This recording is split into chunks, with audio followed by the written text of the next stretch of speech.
I'm J.G. Michael, and this is Parallax Views.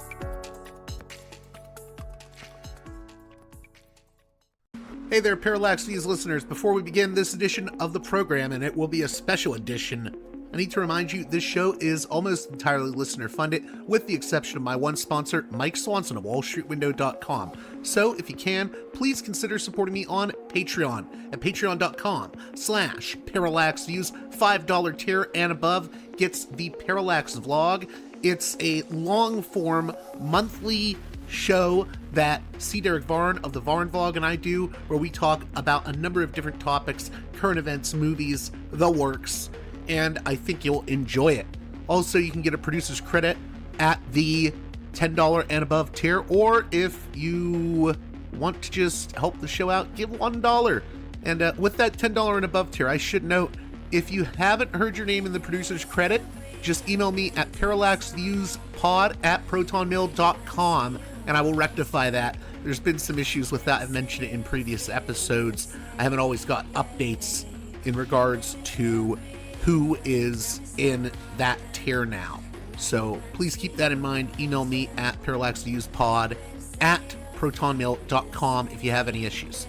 Also, check out my sponsor, Mike Swanson's WallStreetWindow.com free newsletter. Sign up for it now. I've had listeners make a return on investment thanks to Mike's trading tips. It's a great financial and trading newsletter. Check it out, WallStreetWindow.com.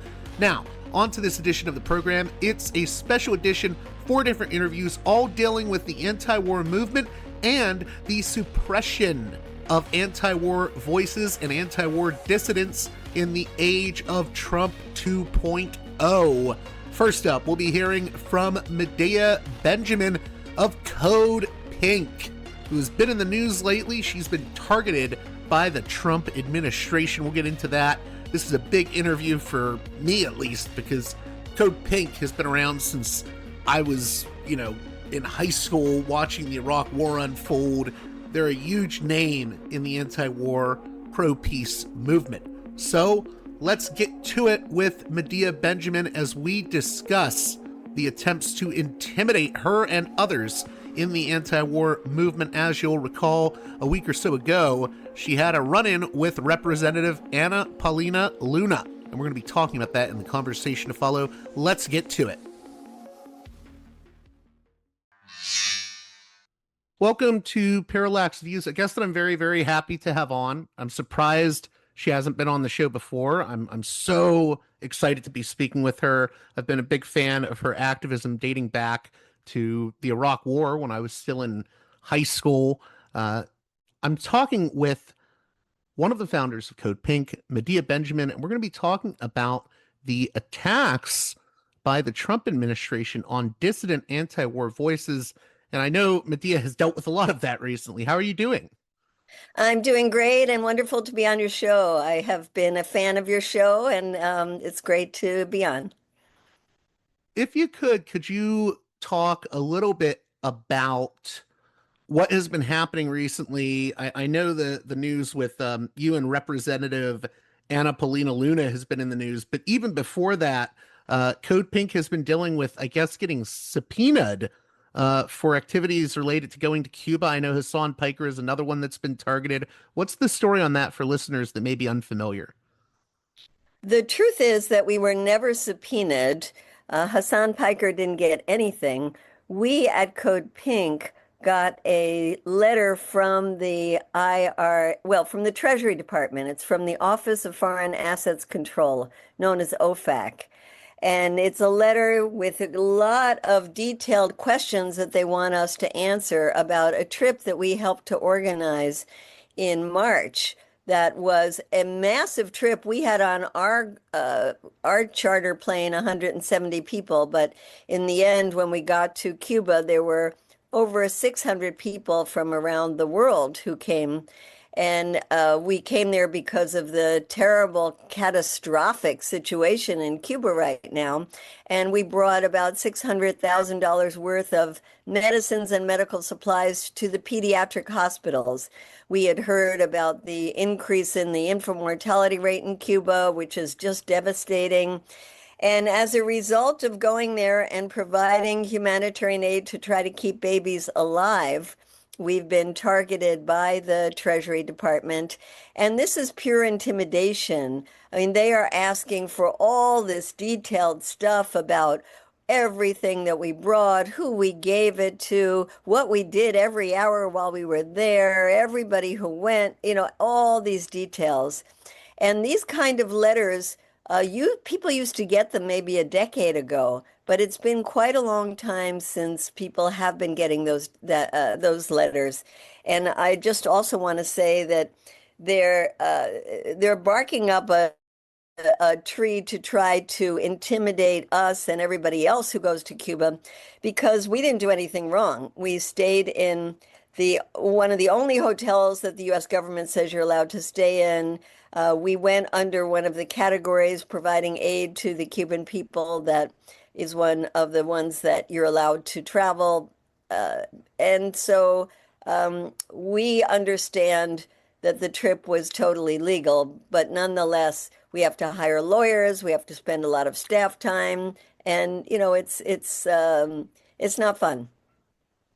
Now, you corrected me there about the subpoena, and I know there's been a lot of articles that reference they say, oh, Code Pink was subpoenaed. Has there been an issue with just misinformation and I would say like actual fake news when it comes to the reporting that is happening on Code Pink and these various cases like with Hasan? Absolutely. And Code Pink in the last couple of years has really been maligned viciously with made up stuff like that we are funded by the Chinese Communist Party, that we're doing the bidding of the Chinese Communist Party. I remember once years ago when I went to Iran, having the FBI meet me at the airport saying that I should fill out the papers to be a foreign agent of the government of Iran just because I made a trip there. We have been accused of so many different things over the years, most recently the China one. And for the record, I want to say that we don't even know anybody in the Chinese Communist Party. We would not take a cent from any government, and we certainly don't do the bidding of any government. But this is a way to just try to marginalize groups like Code Pink. And as far as Fox News, they're the worst. They keep putting out these stories, whether it's the subpoena, and they put out stories echoing what members of Congress have said, including the head of the Intelligence Committee in the Senate, Tom Cotton, who has said that the Code Pink is funded by the Chinese Communist Party, as have other members of Congress. And we have done ethics complaints to all of them saying that this is totally made up. Now, they also say that we're being investigated because of these ties, and yet nothing has come out because there's nothing there. So I think they're using the Cuba one to try to maybe mollify their supporters in Congress who want the government to go after Code Pink for one thing or another. I'm curious. This is sort of a side note issue, but I don't know if you saw that Trita Parsi. There was a big scare over the Quincy Institute's Trita Parsi, a friend of my show. There was talk in, I believe it was the Free Press, an anonymous official told Bari Weiss's outlet that they were looking to investigate and potentially deport Trita Parsi. And Trita Parsi has come out and said, this is nonsense. I think they're just trying to create a pressure campaign. I was wondering, do you have any comments on that case? Because it seems like this is yet another instance of anyone that is non-interventionist or anti-war getting attacked. Exactly. I wrote to Trita as soon as I heard that, and he came back and he said, one, it's fake news, two, but let's recognize that he has been attacked for years and years, just like Code Pink has been attacked for many, many years. He's been accused of being an agent of the Iranian government, and it's so far from the truth because he really is so balanced in his analysis of U.S.-Iranian relations. But yes, there is a similarity there. Now, I know that in the case of the organization he started, the National Iranian American Council, NIAC, They have constantly been accused of being pawns of the Iranian government and had a number of legal attacks against them, just like Code Pink has had a number of lawsuits against us as well. And again, these are you'd think they would be thrown out as frivolous lawsuits, but no, they really make the organizations expend a lot of time and money and energy into refuting these lawsuits. And so whether it's attacks against us of being pro-Hamas, or we've been attacked for being Chavez supporters in Venezuela years back. Of course, we're being attacked as being supporters of Fidel Castro, even though he died quite a number of years ago. So yes, they use the lawsuits, they use Fox News, they use their bully pulpits in Congress during hearings to actually make these false allegations. And unfortunately, there's not a vehicle for us to sue members of Congress to stop this. I'm curious as well. I don't like to do the compare and contrast a lot, but how would you compare this to the Iraq war years or even previous administrations, whether it's Obama or Biden or even the first Trump? Has the pressure by this administration on anti-war activists, do you think it has increased? Is it worse than it's been in the past? What are your thoughts on that? I think it's absolutely worse than it's been in the past. Anti-war activists have always been attacked. I'm old enough to have participated in the anti-Vietnam War movement, and certainly there were a lot of attacks on activists then. During the Iraq War, there were many attacks, but they weren't so much coming from the government. They were coming more from people who supported those wars. And it's quite interesting now that the vast majority of people don't support these wars anymore. And it's the government that's coming after us. And it's the government that is so out of touch with their own constituents. Totally, even if Republican or Democrat, people are sick and tired of these wars. We've seen it so much in the case of the Iran war, the most unpopular war in modern history. And yet the members of both the Republican and the Democratic Party, to a large extent, want to just keep the hostility towards Iran going, and do attack people like us who say Iran is not our enemy, China is not our enemy, we don't want any country to be our enemy, we want to live at peace and cooperation. That is the majority view, but unfortunately, the ones who pay the campaign contributions to Congress and in the White House as well are not peacemakers. They're the ones who profit from war, whether it's the war machine itself or lobby groups like AIPAC.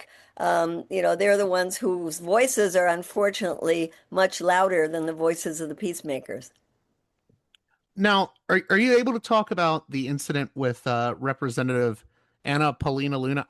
It's weird because before this happened, all I knew about her was she was the lady that would talk about UFOs and disclosure, and now she's claiming that you assaulted her, and yet the video doesn't even show that. And I believe when you were detained, the police let you go shortly thereafter. Well, talk about harassment. I was arrested once in the halls of Congress by a creepy right-wing congressperson, Darrell Issa, who said that I was obstructing his path walking down a big hall when I wasn't even close to him. And I was detained, and I showed the officers the video, and I said, I wasn't doing anything. They saw it, they knew it, but I was arrested anyway. And then the case was dropped. So I was very concerned. I was walking down the hall with Paulina Luna. We were having actually quite a decent conversation, even though we're on very different sides politically. And while we were walking in the halls of Congress, we even shook hands on a deal, because she said one of the things she wants to do is to strengthen the FARA Act, that act where you have to register as a foreign agent. And I said, great, we would love you to strengthen that because we at Code Pink have no contact with a foreign government like the Chinese Communist Party.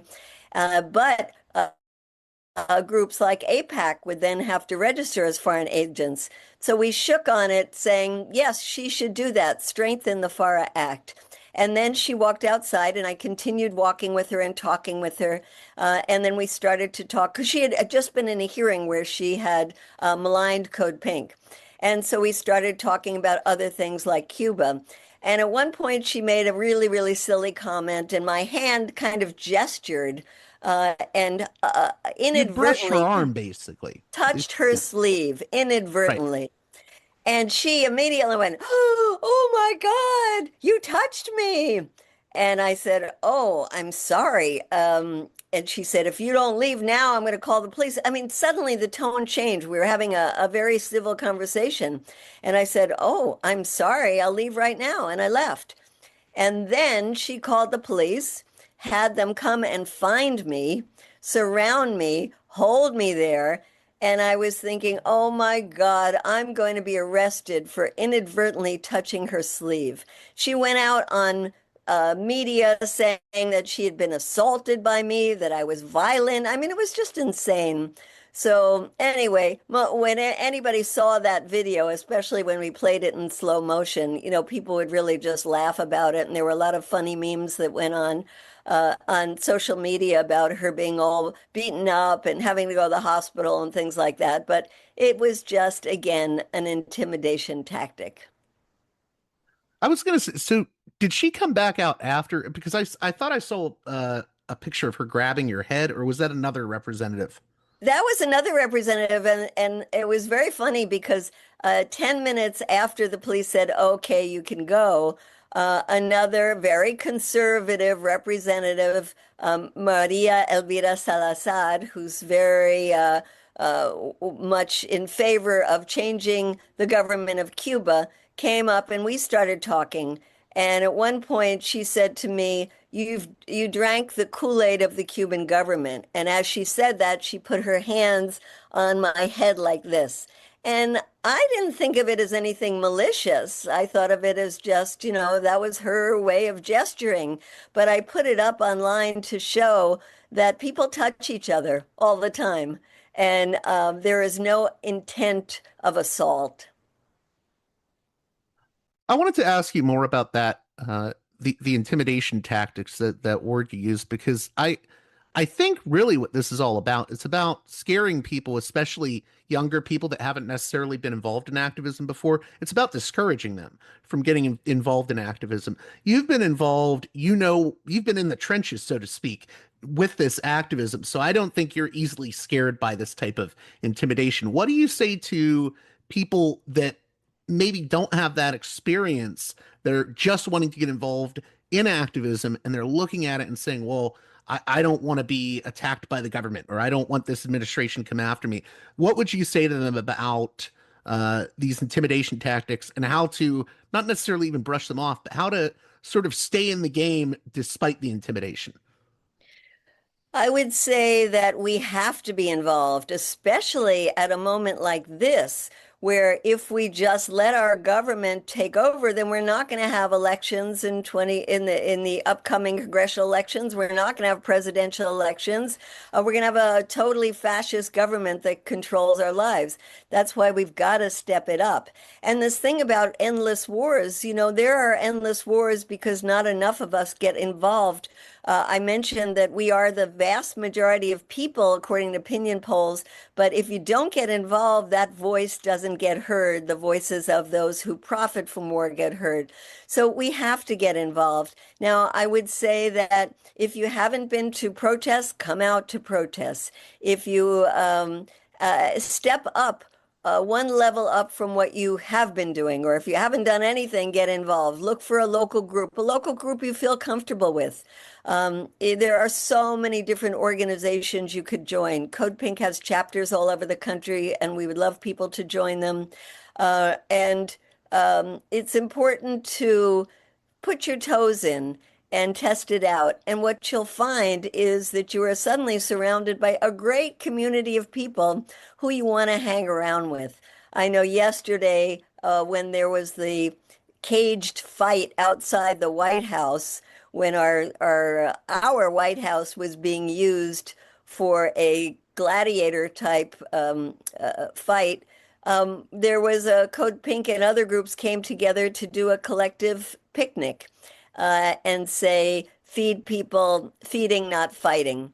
And those kind of things where we come together to show what is it that we want to do versus what they want to do. Food, not bombs, healthcare, not warfare, support immigrants in our communities. These kind of things are so important. And I feel that every time I'm starting to get depressed, I go out to a protest. I say a protest a day keeps the fascists away. And when you're in community, you feel much better. You feel a sense of power, you feel a sense of hope, you feel a sense of direction. So getting involved is really important. Closing out here, I was curious, what would you want people that maybe are only learning about Code Pink recently from these recent incidents like the one with Luna? What do you want people to know about Code Pink? And I ask this because I've even talked to people that used to be MAGA that are now starting to question it. They're saying he's not an anti-war president. How can I believe what he's saying about Code Pink? I've actually heard that from some folks recently. So what do you want to say to people that are maybe just learning about Code Pink, or they're just throwing off the shackles of the propaganda that they've been fed? I would say read some of our materials, listen to our podcast, listen to interviews like this, understand that we're not partisan. We're not Democrat, we're not Republican, we are nonpartisan. We just want our government to stay out of wars. When Trump has done good things like go to North Korea and try to make friends with that government, we were cheering that. When Trump signs a peace deal like the one we just signed, even though he should never have gotten into this war, it was unprovoked. We say, yay, a peace deal. We want to stop the wars and we want to put the money into so many other important things that would improve people's lives. And so I think people, if they really started to look at what we're about, would say, aha, that's a pretty cool group. Another thing about us that people should know is that we're joyous. We love life. We love to sing and to dance and to do protests in creative ways and be forward looking. So I think we are a good antidote to despair and to anybody who feels like there is no light right now. Come and join Code Pink or look at Code Pink or support Code Pink or do whatever you can, whether it's us or another group, to be part of a movement for peace and love. Real quick, just one more thing, if you have one more moment. I wanted to get this in here because you mentioned the immigration.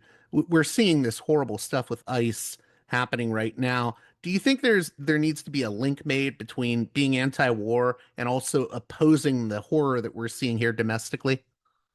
Absolutely. I was just at Delaney Hall in New Jersey with people who automatically were making those links in several ways. One is why do people leave their countries? Oftentimes because of policies like U.S. policy that make lives in their countries so difficult. We just talked about Cuba. The U.S. strangling of the economy there makes people desperate to leave that country. There's also the issue of the militarization abroad comes back to haunt us with the militarization at home. And many of our police forces have actually been trained by Israelis. There's links in terms of the equipment, the surveillance that's being used, the companies that are being contracted by the Pentagon as well as by Homeland Security, very much the same ones. So yes, and I encourage people to really get out and support our neighbors, our brothers and sisters whose lives are being torn apart by this terrible ICE repression, and to recognize that we need to have peace in our communities and peace in our world. And it's one and the same struggle. And I do want to put out a plug that we're starting a Summer of Peace and Love in July and August to have people do camps in different parts of the U.S. to come together and recognize the connections between the domestic and the international, learn more about the over $1 trillion Pentagon budget that the White House wants to increase to $1.5 trillion, what we could be doing with that money to make the lives of people in this country and around the world much better. So yes, thank you for that final question of linking the domestic and the international. Well, thank you again, Medea Benjamin, for coming on Parallax Views. People can visit your website. It's codepink.org, right? That's right. And you can write to info@codepink if you want to ask a specific question or just sign up to get our alerts.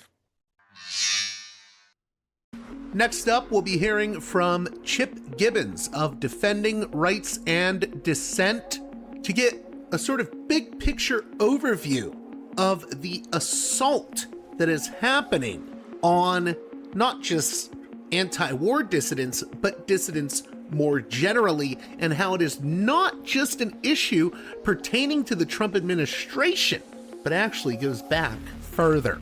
This is one you are not going to want to miss. I think it'll give a bigger overview and understanding of the issues that we're talking about on this episode. So let's get right to it with Chip Gibbons.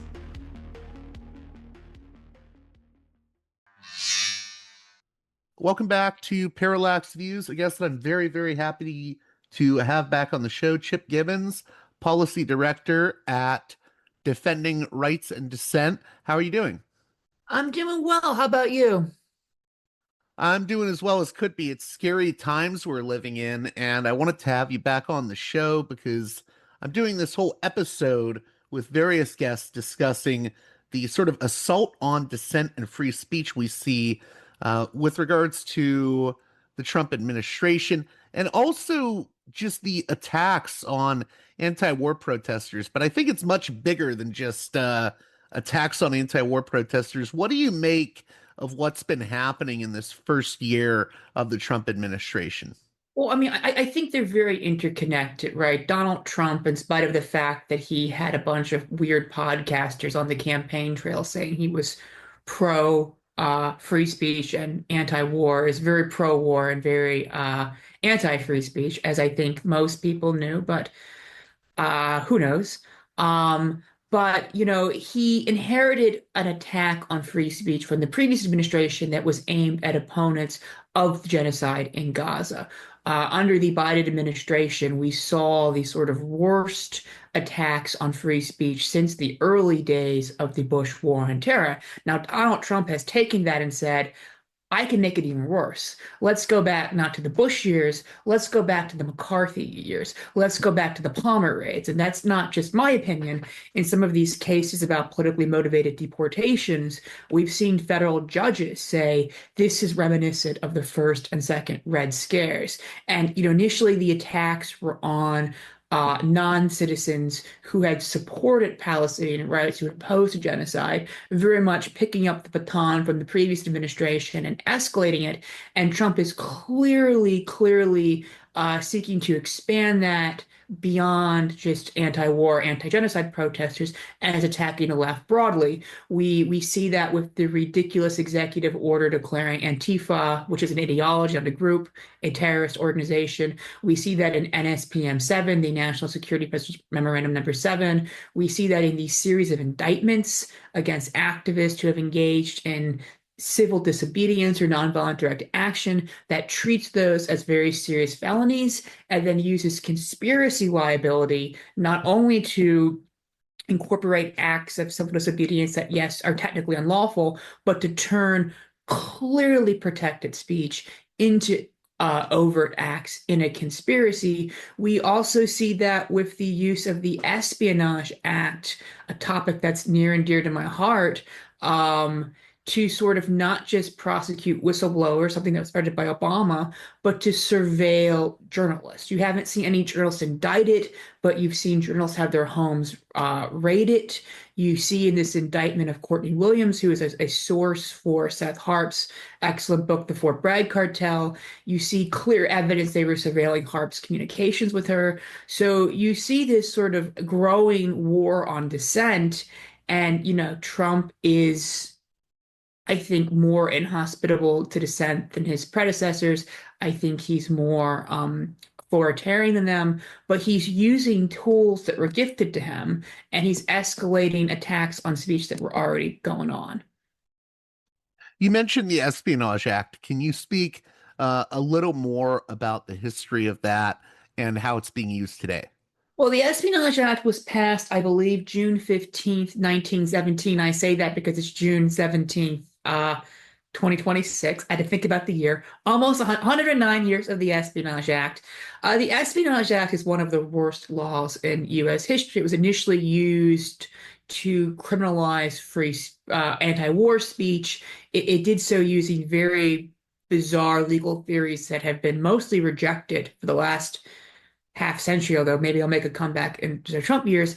And then it became a tool based on separate provisions of it to sort of attack whistleblowers. When Dan Ellsberg gave the Pentagon Papers to the New York Times, the Nixon administration turned to a provision of the law that made it unlawful to disclose without authorization, quote unquote, national defense information, to both try to shut the New York Times down for publishing the paper, for publishing the Pentagon paper, shut them down from publishing it, not shut the paper down, as well as jail Mr. Ellsberg. The Supreme Court said the Nixon administration could not seek a prior restraint against the New York Times, but it was silent on if they could prosecute them. And the Ellsberg Anthony Russo prosecutions fell apart due to the Nixon administration's misconduct, not due to the constitutional questions.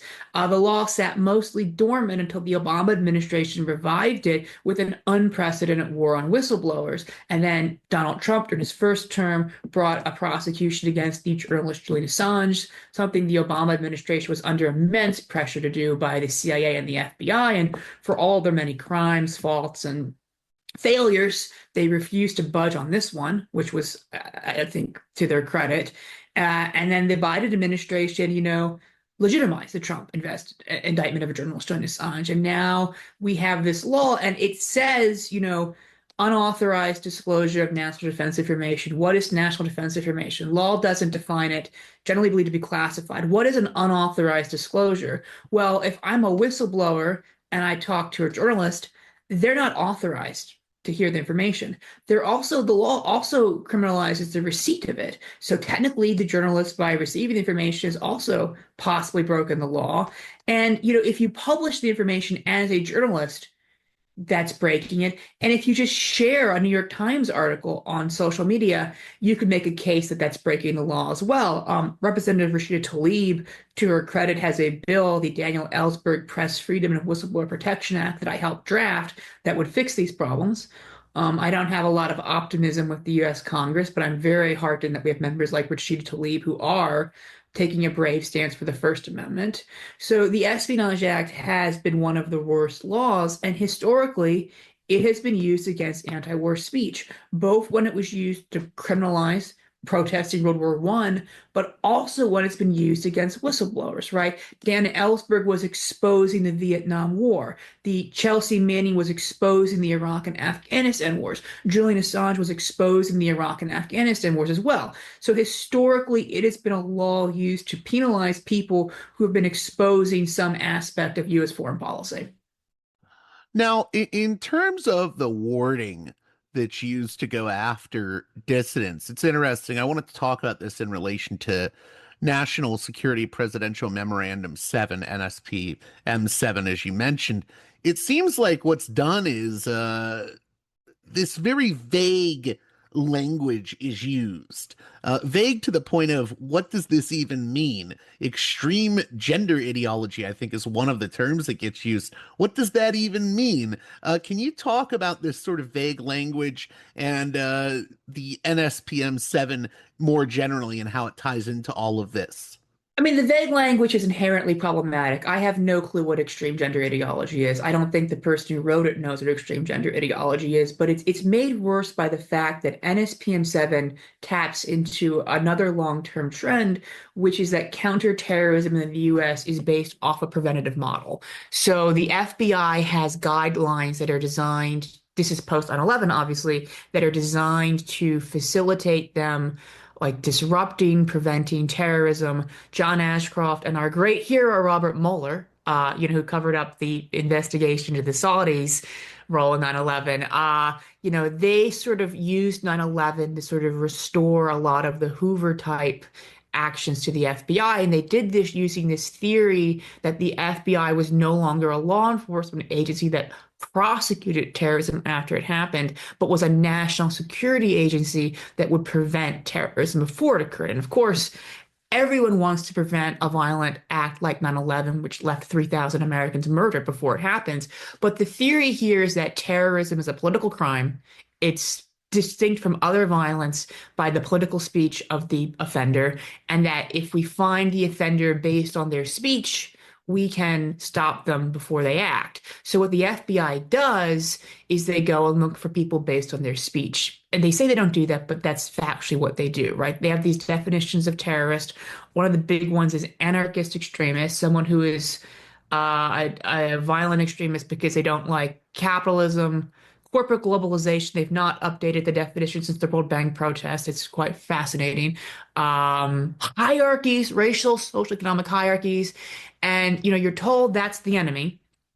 And then to find them before they strike, you find somebody who has anti-capitalist views.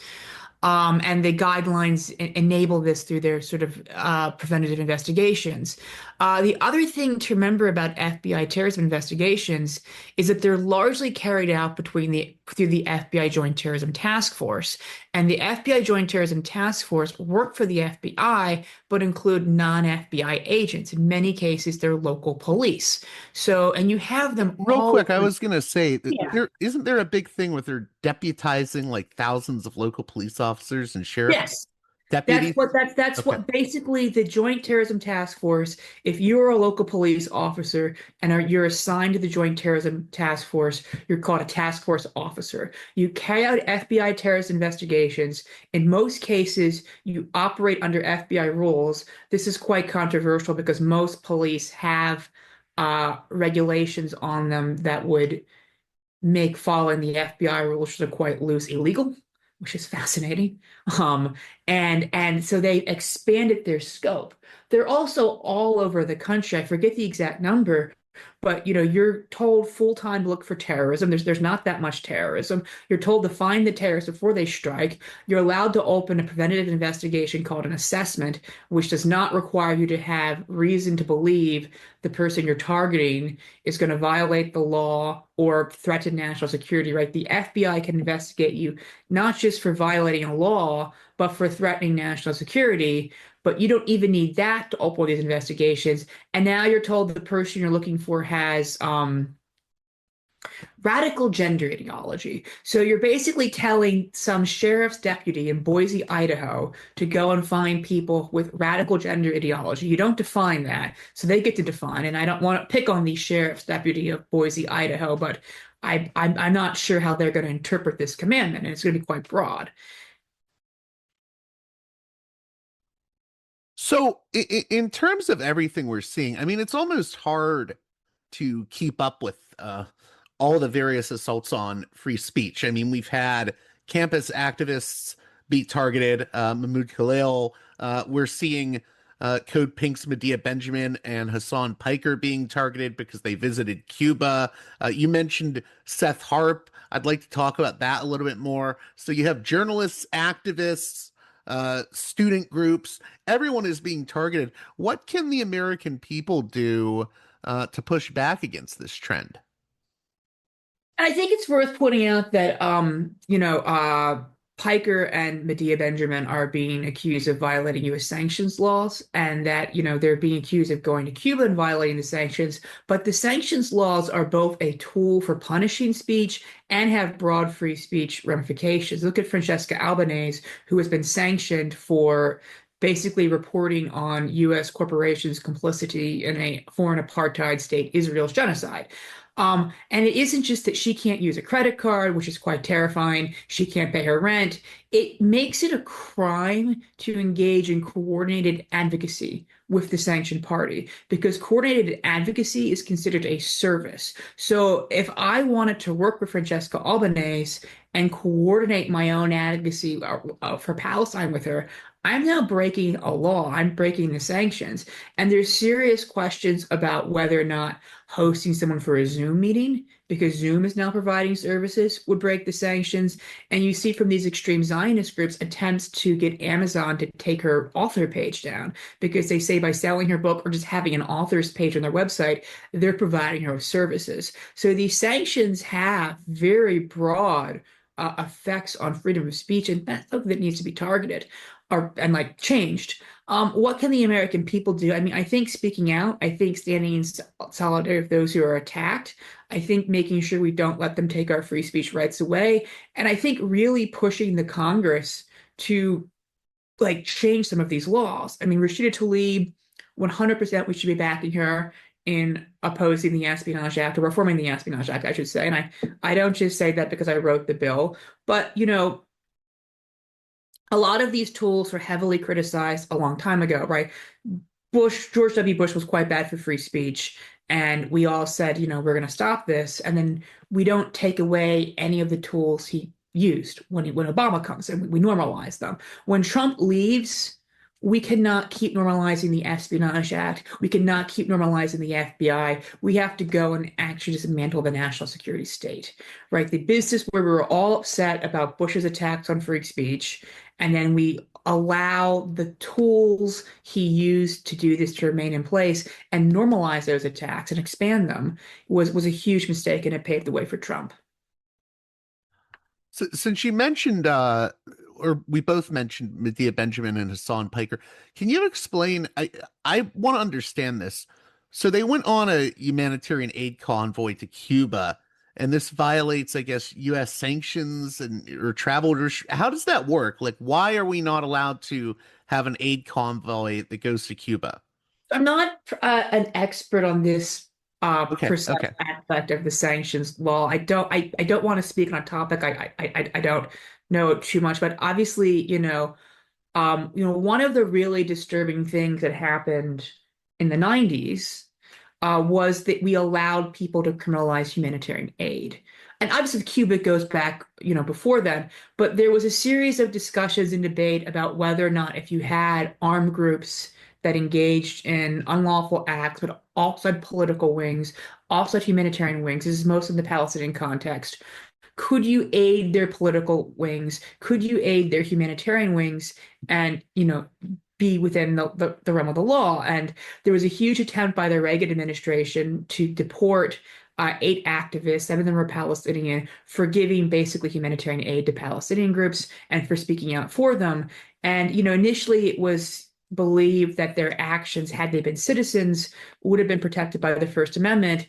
But then the government takes this position that actually there's basically this exception to the First Amendment if we say someone's a terrorist, and the Clinton administration enacts the Anti-Terrorism and Effective Death Penalty Act, which creates the Material Support for Terrorism statute, which very much mirrors how the OFAC sanctions works. So we've accepted this framework, both with the sanctions and both with the Material Support for Terrorism laws, that treats humanitarian aid to orphans, to widows, to people who need it as terrorism or violation of sanctions. And it's something we absolutely should be rejecting. And again, Clinton was a Democrat, but the Democrats could do something about this when they're in power, because everybody knows that this has had a terrible impact on helping people in humanitarian crises. And I wanted to go back real quickly to Seth Harp because I believe so. I mentioned Medea Benjamin. One of the people targeting her is Representative Anna Paulina Luna, a Republican from Florida, and I believe she's also one of the ones going after Seth Harp. Why are Yeah. they going after this journalist? I haven't covered the Fort Bragg cartel story enough on my show, so I was wondering if you could illuminate my listeners on this. Yeah, I mean, Seth Harp wrote a book called The Fort Bragg Cartel. It is both an investigation of various criminal activity, usually involving the drug trade at Fort Bragg. There's been a number of unsolved homicides or strange deaths there, all of which seem to imply or indicate that various members of the U.S. military, especially special forces, are engaged in drug trafficking. But the book is also a scathing critique of the U.S. war on terror and shows how these policies are the war on terror coming home. It's also a fascinating, in a disturbing way, documentation of sort of the normalization of assassination as a tool post 9/11. Obviously, there's a longer history of U.S. assassinations, but they come back with the drone policies, with the night raids post 9/11. And it really is a fascinating attack on U.S. imperialism, both at home and abroad, and its impacts. And it's meticulously reported. Seth is a brilliant writer, a great journalist, and it's gotten attention beyond the usual circles, right? I think in a lot of ways, Seth Harp sort of reminds me a bit of like of Cy Hirsch, in that he's clearly someone who is outside the national security establishment and is willing to write about them critically in a way that most U.S. corporate journalists are not. But he's able to have an audience outside of Drop Site, The Nation, Jacobin, which are all great publications. They publish me, but I would love Seth's audience. And I think that really scares the powers that be. Seth is also very active on social media. He tweeted a picture of a U.S. military officer who he said had command responsibility over the U.S. raid in Venezuela, where we kidnapped the sovereign head of a sovereign state and brought him back to this country based off of very questionable charges. And that really escalated the attacks on him, with people claiming that act was unlawful. I don't believe it was. Defending Rights and Dissent led a number of press freedom groups in writing to Congress about this, but that's when the attacks start. That's where the subpoena comes from. That's where the calls to prosecute him come from. The prosecution of his source is not related to that. The source was someone who gave him information about sex discrimination in the military, which is not national defense information. But it's very hard not to view that as an outgrowth of just trying to get him for anything and trying to make it very difficult to talk to him. If you haven't read The Fort Bragg Cartel, read it. It's a brilliant book. It's on my bookshelf somewhere. It's right here. I have it behind me because it's a good book. Yeah, one of the best books I've read in a long time. Seth is a fantastic journalist. I also wanted to ask you, there has been some good news recently. I know we're not entirely out of the woodshed with it yet, but Section 702, can you talk a little bit about this? Because I mean, we've been living in this surveillance state, so this is a good development, although I don't think people should let their guard down. So FISA Section 702 was passed in the late Bush years in order to impart legalize, I'm putting legalize in quotations, legalize some of the illegal surveillance that George W. Bush was doing. Majority of Americans actually thought Bush should be impeached for spying on Americans without a warrant.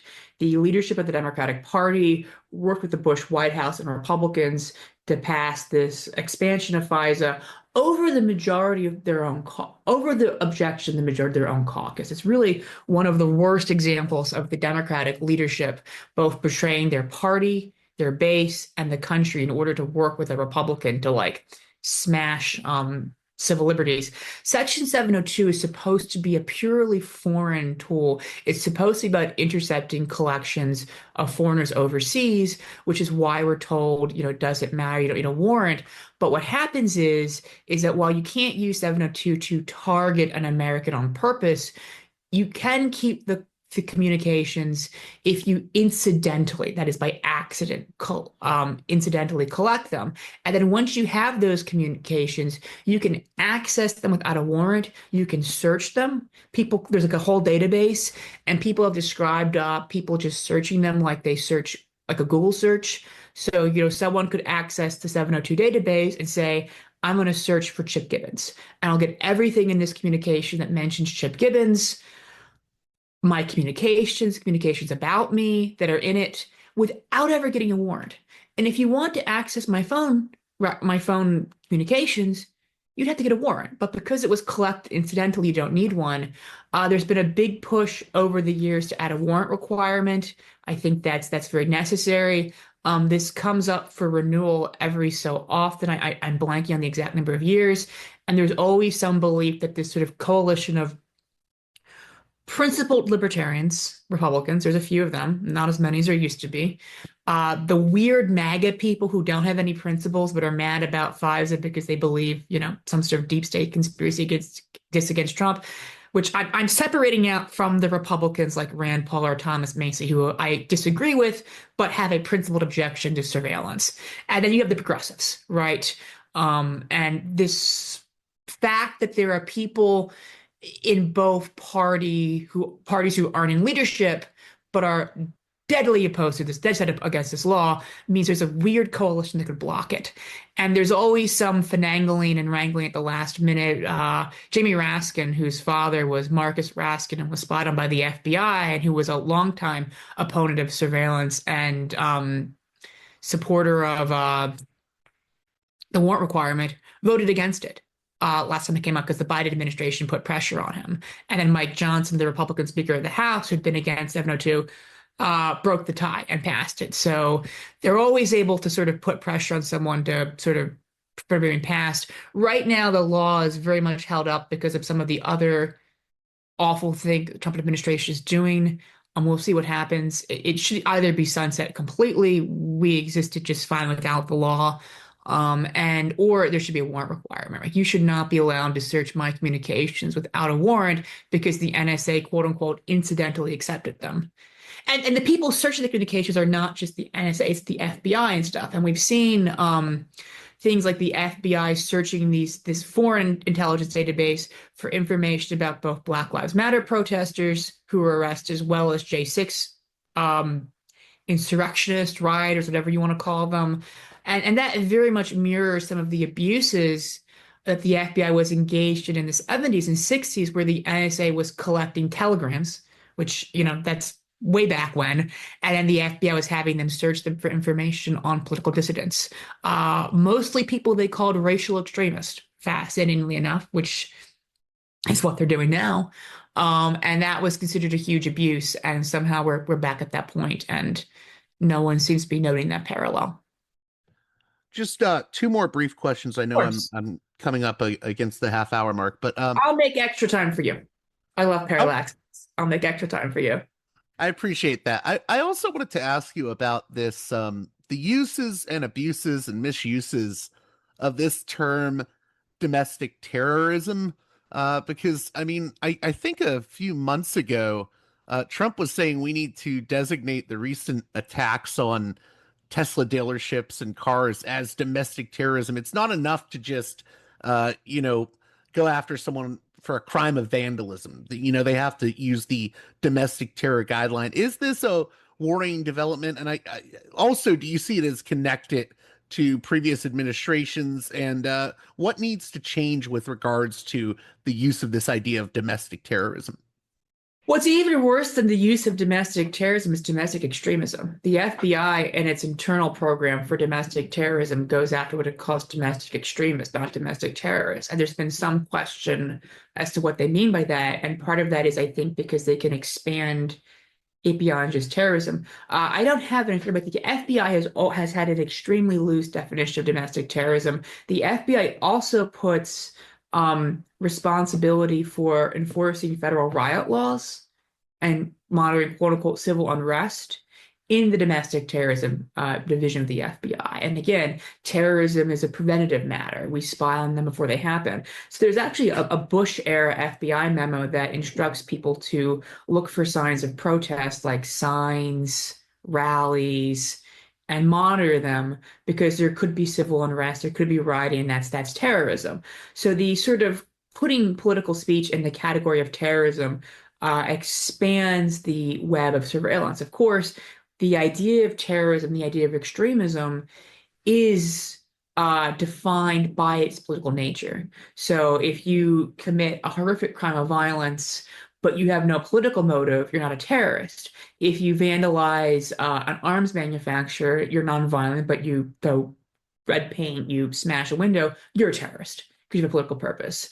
So the entire idea that there should be a special category of crimes reserved for the political beliefs of the actor, and that requires more stringent policing is very much disturbing from a First Amendment standpoint. And again, this has been going on for decades. Trump has made it much worse, but he's exacerbating existing tendencies. And that doesn't mean you don't say, Trump isn't bad. Everyone's like this. No, Trump is, I think, in a lot of ways a unique threat. But it does mean the problem isn't just Trump. And when Trump goes, hopefully we have some democracy, we get rid of him, or he leaves office. Defending rights is a 501c3, so we don't endorse candidates, but I'm saying I assume Trump will not be president forever because we have term limits. In the next administration, you need to start dismantling these policies. Start dismantling the FBI National Security Division, put a warrant requirement on for 702, reform the Espionage Act, get rid of the U.S. sanctions regime that allows them to target speech. In closing, I feel like we've circled this a lot during this particular conversation. We don't want to downplay how bad Trump has been with these policies, but there's also like a long history. How do you get people to thread that needle and understand that in some ways, I don't want to say that Trump is just a symptom because he's doing these extraordinary measures that are very dangerous, but it's part of a bigger, longer history, and it's institutional. This problem, it's structural. It's a really difficult conversation to have sometimes because you don't want to fall into this tendency you see online sometimes, like, well, Obama did this, right? Why are you talking about Trump? Obama did this. It's like, well, I was very active politically during the Obama years. I criticized all of these things. Obama is off yachting with rich people right now. Trump is the president, so even if Trump was not worse than Obama, which he is, wouldn't really matter. And the other flip side of this is to say, well, Trump is, unique, the worst thing that ever happened, and all this is a surprise. And the reality is that, Trump has not really passed any new laws, right? NSPM 7 uses the FBI Preventative Terrorism Program. Espionage Act has been on the books. The sanctions have been on the books. The immigration enforcement he's doing against pro-Palestine protesters is with a Cold War era law and Clinton era immigration law precedents, where the Clinton administration was limiting the ability of courts to check immigration enforcement. So he inherited all of these structures, which are being abused and are inherently abusive, and they enable him to go even a step farther.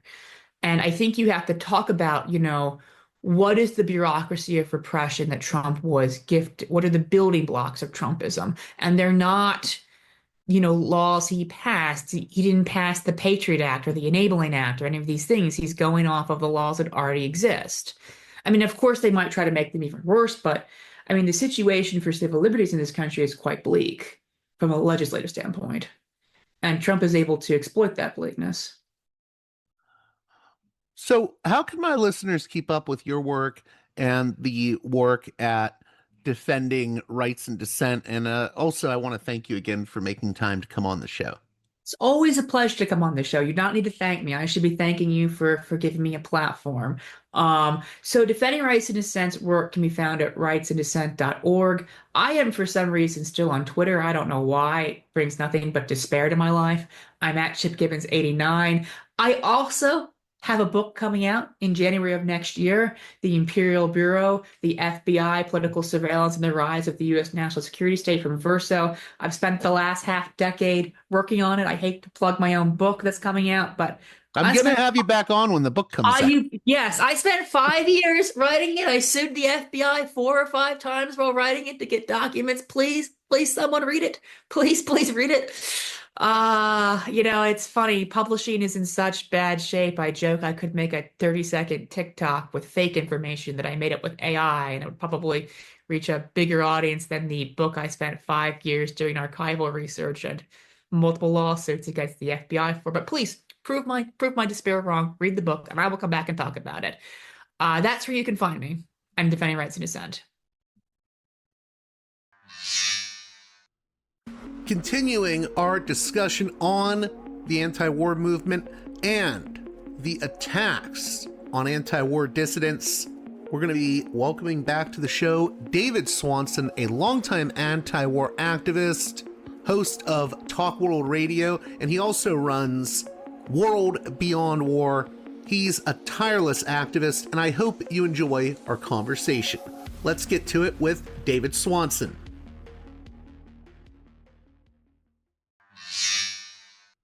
Welcome back to Parallax Views. David Swanson, Executive Director of World Beyond War. He's a longtime anti-war activist, hosts Talk World Radio, and you can find his work at Let's Try Democracy.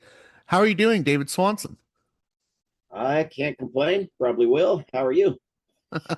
I'm doing well, but I've been worried lately seeing all the actions we've seen the Trump administration take with various dissident voices when it comes to war.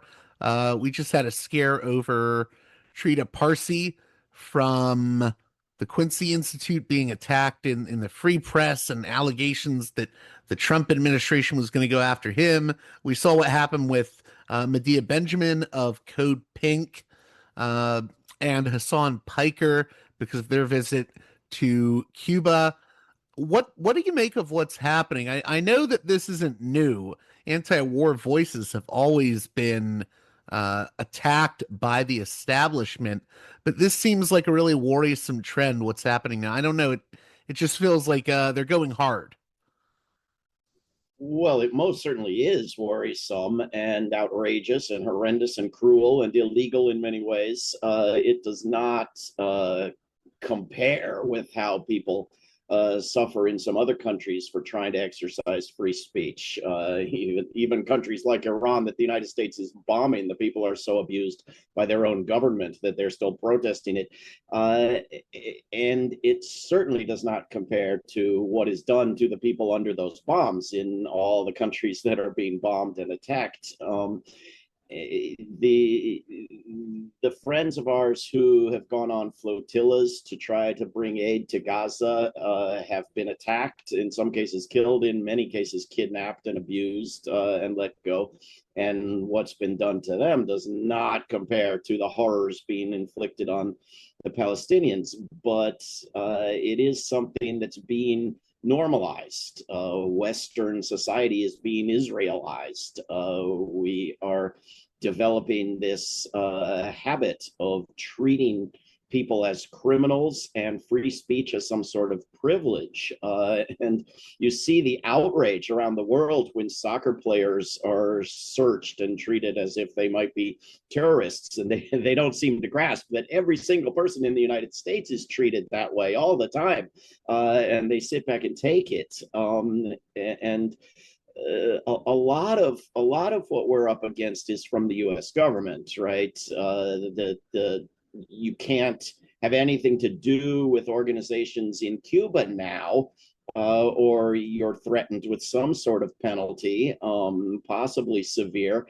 And the U.S. is literally starving people to death in Cuba. And all that well-meaning people want to do is get them some food. And you can't do it if you have anything to do with any organization in Cuba, at least certain ones, or at least ones that have anything to do with the government, which everything in Cuba does. So, but a lot of what we're up against is not from the U.S. government. It's from U.S. businesses and banks and universities going out of their way to pre-comply with outrages that haven't even been ordered yet by the U.S. government. So, World Beyond War had our bank shut down our bank account because I visited Cuba. That was not a requirement by the U.S. government. As far as we know, the U.S. government hasn't even heard about the case at all. It was just a bank saying, well, we heard Cuba is evil. We'll shut down your bank account and try to please the U.S. government before it asks. You have businesses, restaurants, stores, firing people for wearing a shirt that says, I don't like genocide, and they're not required to do that. They're just being super good Germans, super good Americans, pre-complying. and universities, in many cases, of course, are doing the same. And this isn't even the worst. I mean, the worst is the UK, where hundreds of people, senior citizens to children, are being hauled away for saying I oppose genocide or I support Palestine Action. And Palestine Action, an organization that does vandalism and property destruction, their members are being prosecuted for terrorism. So, and we World Beyond War, we do protests every time NATO has a meeting. They're going to have their meeting in Turkey. We don't know whether to go. We don't know whether it's safe to protest anything in Turkey because of that government. So it's coming at us from all sides, and we have to be smart, but we can't get scared. I was going to ask you that next, actually, because I asked Medea Benjamin this. What do you say to like young people that are sort of getting scared or intimidated? How do you keep people's head in the game? Because these intimidation tactics, we can't let them work. So how do we sort of fight back against that? And how can people sort of, not give in to these tactics? Well, we have to be smart, and we have to be willing to back off and lose particular struggles in order to advance the greater cause. But we cannot get scared and run away. And we ought to be continuing to speak out at every possibility. I mean, what I say first and foremost to young people as an old person is I'm sorry that we have let it come to this, but we are going to need your help to undo it, because there's only 1 or 2% of people in the United States who ever do a damn thing. And if you're willing to join that 1 or 2% as a young person, we need you. But we need more people, and we need you to shame your institutions, shame your professors if they aren't out there with you. If you can't exercise free speech on a university campus, the university's alumni and donors need to be feeling shame over that. And people outside of that campus, people not subject to those punishments and those career enders, need to be acting in solidarity. Students who can't do something on a campus, there ought to be a rally happening a block away that they can go join, that's being led by people who are not facing the same threats. And we who are not in the UK need to be flooding UK prosecutors with statements of support for prosecuting genociders under universal jurisdiction, not opponents of genocide. So the Palestine Action case, you think, is very important right now?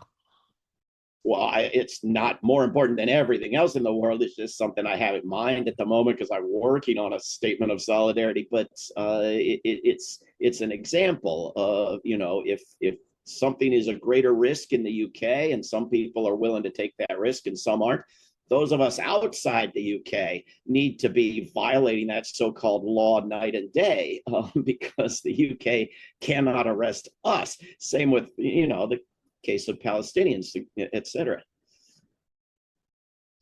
You mentioned debanking earlier. I didn't know that you had issues with that. Are you able to talk more about that? That's really scary. We scream everything at the top of our lungs, and of course most people never hear a word about anything. And this is, my apologies for not hearing about. Yeah. I need to apologize. I'm saying almost everybody knows almost nothing about anything. And it's a problem when activist movements don't own television networks, but we had a bank account at a bank called First Citizens Bank that became part of some larger conglomerate of banks, and became less and less interested in its customers. And I personally did something extremely stupid, right? I went to Cuba. I took part in various events and meetings working with Cuban organizations that it was legal to work with, and it was legal to go there, and I didn't violate anything. And I, yelled and screamed about it on our website and did every interview like this one that I could do and made as much noise. And nothing would have ever come of that, except when I was in Cuba, I looked at the website of our bank account.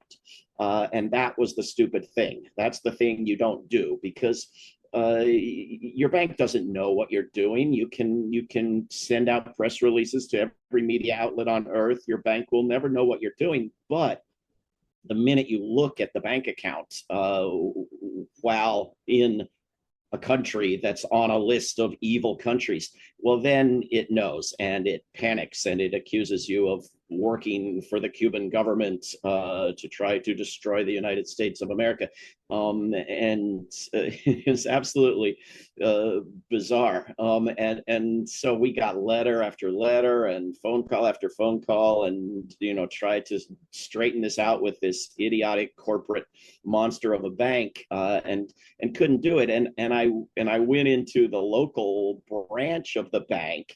And the minute I did, they sort of decided I was a human and started treating me super nicely and trying to fix everything. And of course, I don't work for the Cuban government, but they couldn't get the higher ups at some distant corporate headquarters to change anything. So we got two new banks. We have banks in various countries, and we have two banks at the moment in the United States, so that if one of them freaks out over something, we still have the other one. And we regularly go there in person so that they actually think we're human beings. It makes all the difference in the world to show up physically in person in some place. Otherwise, I don't know what it is. People think you're not, like, you have to humanize all the victims of each war, every different demographic. Otherwise, I don't know, they're not humans or something.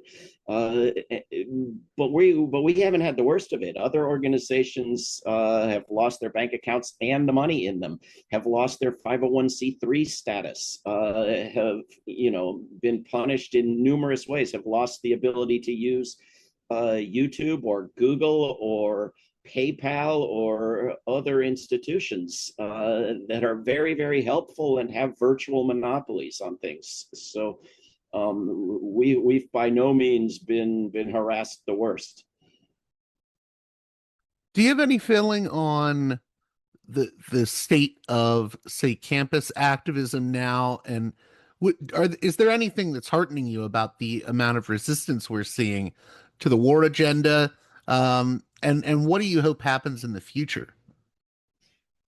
I'm heading tomorrow to Massachusetts, to the University of Massachusetts Amherst, where they're having a huge conference called Resistance Studies Conference. If you do a search for Resistance Studies Conference, you hundreds of sessions online and in person, and you can sign up and watch them all online. And that's encouraging to me. A bunch of us are going to do some events there in person with all the students and professors and people visiting from around the world in Massachusetts. And it's good that after, they had 100 some students arrested for free speech a couple years ago on that campus, as on many other US campuses.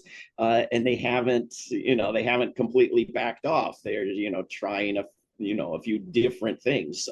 And campus activism has backed off to some degree from a couple years ago and has shifted and changed, and people are trying different strategies and off-campus work and divestment campaigns and so on. But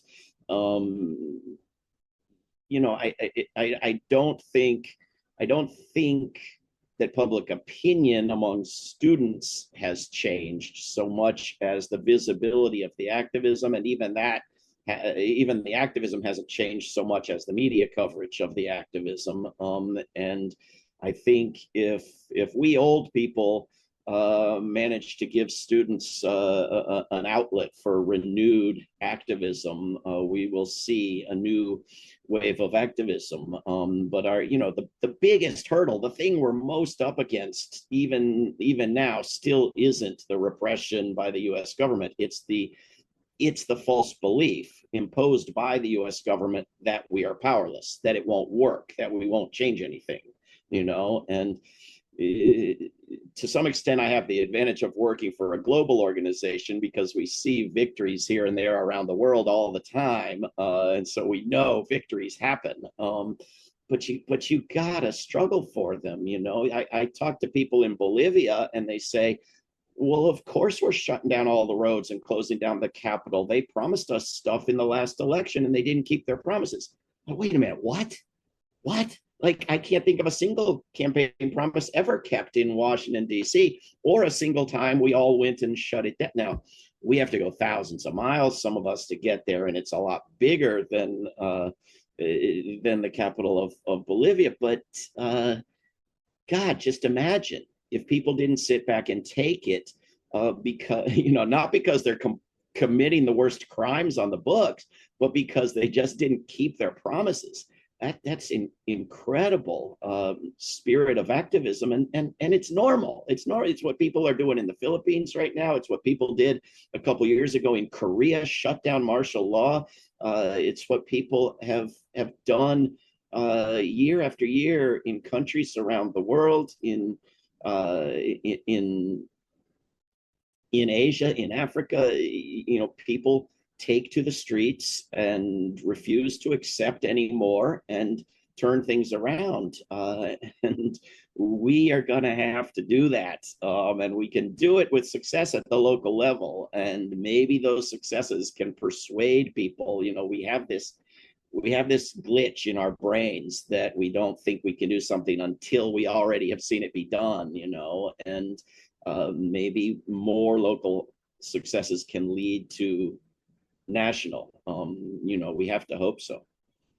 It was really interesting that you said there that the real fight is maybe about perception, even more so than it is free speech. Because I guess what I mean by that is there's this perception that we can't win, that we're up against the biggest force in the world. But you're saying it's fighting that perception maybe even more important overall than people realize. Yeah, the perception that it's hopeless and we can't do anything, combined with the distraction that the thing to do, if you aren't going to crawl under your bed and cry, is to vote harder in the next election. I think those are twin problems we're up against. I mean, I met with a group of activists last night, and the big idea that everybody had was we should focus on elections and we should vote more or vote harder. I mean, you only get one stinking vote. It only takes you 1 minute. You can only do so much to tell all your neighbors to vote. You still got the other 364 days to deal with. And I asked them, is there going to be anybody at any level on your ballots worth voting for at all? Well, no, but you know, and not even any attempt at logic, just we must do it. And the fact is that is a very useful tool that should not be abandoned, that can be part of a strategic effort to change things, but is not what changes the world, and has never been what changes the world. But what does change the world is readily available. I mean, and there's an intense campaign, decades long at this point, by the US government to convince us it doesn't work, it isn't possible. And yet there's so many examples when you read when people get to be a certain age and they get their FBI records and they write about the stuff they did some decades back, you find out that the US government was very carefully paying close attention to everything we were demanding, and was changing its behavior in response to public demonstrations and marches, while lying and saying it was a coincidence, we wanted to change that, but you know, and so we have to become aware of our power, of the ability to do things. You know, why should it have to be the people of Ecuador last year who stopped U.S. bases from coming into Ecuador with support from around the world? Why can't it be the people of the United States or Washington, D.C. metropolitan area who stand up and say, you never asked us if we wanted any bases in Ecuador. Leave the people of Ecuador alone, for God's sakes. You know, and we can be stronger together as a global movement. But we, you know, and we can do things that have never been done before. You don't have to have had the same success 10 times in order to have it an 11th time. You can have it for the first time, for God's sake, but we have to get over that defeatism and that election obsession. Closing out here, I know that in October you have the No War 2026 conference, Beyond Borders. I will have to have you back on closer to the date of that just to promote it, but maybe you can give my listeners a sort of peek into what will be going on at that conference. Well, I would love to, but I would recommend our organizing director, Greta Zara, who's been working on it, if you'd be interested in having her on. But we're going to have wonderful speakers from around the United States and dozens of countries around the world, and artists and performers and musicians. We're going to have academics who have studied places that have not effectively not had borders, and cases where countries have for a time not had borders, and the damage that is done by the borders and the militarization of borders. And we're going to look at the relationship between the wars that create the inability to stay where you live, which most people naturally want to do, all else equal, and the militarization of the borders and the treating of the war victim refugees as a new enemy at the borders, and at the possibility, the alternative. I mean, you hear all this talk in U.S. politics about open borders, but all it is fantasy Democrats in the mouths of Republicans. Like my favorite U.S. politicians are always what the Republicans pretend the Democrats are, but of course, sadly, they aren't.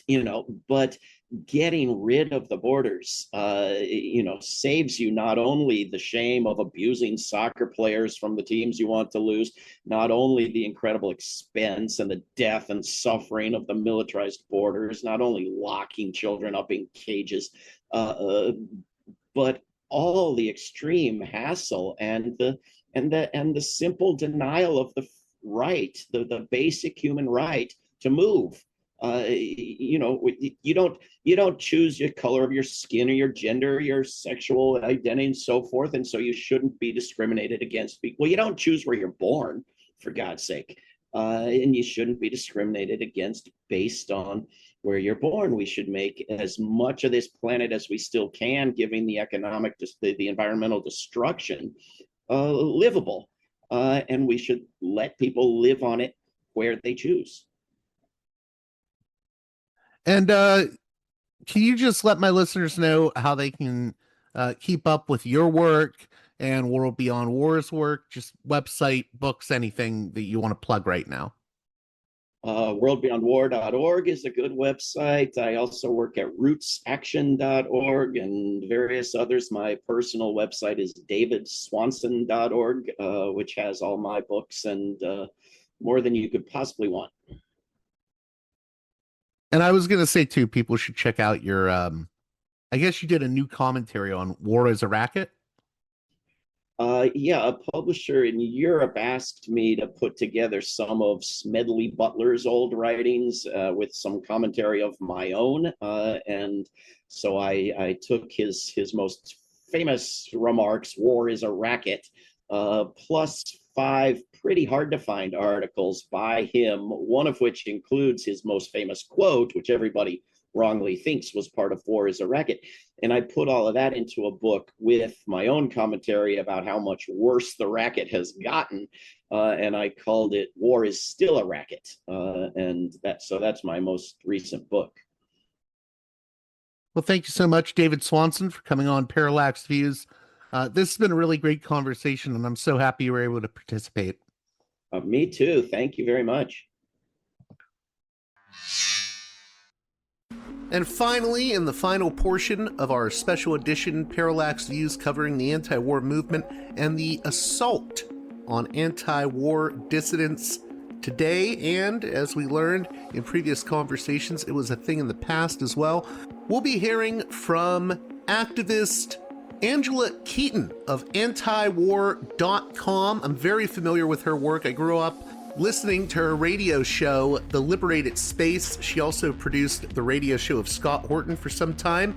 And we're going to be talking about a number of issues related to the anti-war movement and free speech, including Mayor Karen Bass in LA and what she is doing against pro-Palestinian protesters there in LA. We'll also be discussing how once upon a time the FBI was spying on the editors of antiwar.com. All that and much more in the conversation to follow.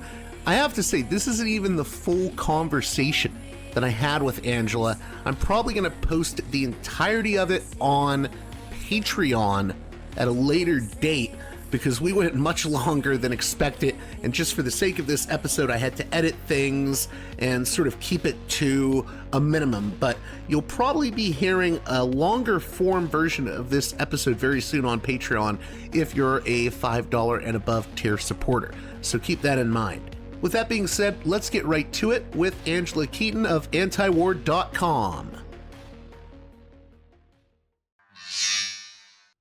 Welcome to Parallax Views, a guest I'm really excited to have on. I was just telling her that off air.